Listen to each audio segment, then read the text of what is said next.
ശിവന് അവസാനം അഞ്ജലിയെ വിവാഹം ചെയ്യേണ്ടി വരികയാണ്. അതുപോലെ തന്നെ അപർണയെ ഹരി വിവാഹം ചെയ്യുന്നു. സത്യങ്ങളെല്ലാം ശങ്കരൻ അറിഞ്ഞതോടുകൂടി ഇനിയും സത്യങ്ങൾ അഞ്ജലിയും മറ്റുള്ളവരും എല്ലാം അറിയുകയാണ്.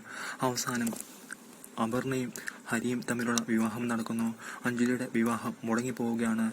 തന്നെ സഹായിച്ച അപർണയ്ക്ക് വേണ്ടി ജീവിതം ഒഴിഞ്ഞുകൊടുക്കുകയാണ് അഞ്ജലി.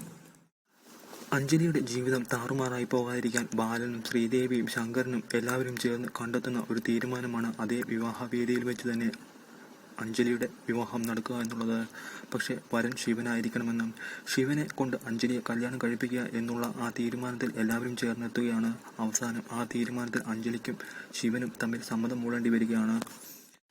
പരസ്പരം ഒരിക്കലും ഒത്തുചേരാത്ത അവർക്ക് അങ്ങനെ ജീവിതത്തിൽ ഒരുമിക്കേണ്ടി വരുന്ന അവസ്ഥ വരികയാണ്. എല്ലാവരുടെയും നിർബന്ധത്തിന് വഴങ്ങി ശിവനും അഞ്ജലിയും അങ്ങനെ അവസാനം വിവാഹിതരാകുന്നു. അങ്ങനെ വീട്ടുകാരുടെ നിർബന്ധത്തിന് എല്ലാം കൂടി വഴങ്ങി ശിവനും അഞ്ജലിക്കും മനസ്സോടെ വിവാഹിതരാകേണ്ട അവസ്ഥ വരികയാണ്. അവരുടെ മനസ്സിന് ഒരിക്കലും അംഗീകരിക്കാനാവാത്ത ഒരു കാര്യമാണ് നടക്കാൻ പോകുന്നത്. എന്നാൽ വീട്ടുകാരുടെ നിർബന്ധത്തിന് അവർക്ക് വഴങ്ങാതിരിക്കാനും കഴിയുന്നില്ല. അങ്ങനെ ശിവനും അഞ്ജലിയും വിവാഹിതരാകുന്നു. എല്ലാ പ്രതിസന്ധികളും മറികടന്ന് അവർ ഒന്നിക്കുകയാണ് ജീവിതത്തിൽ.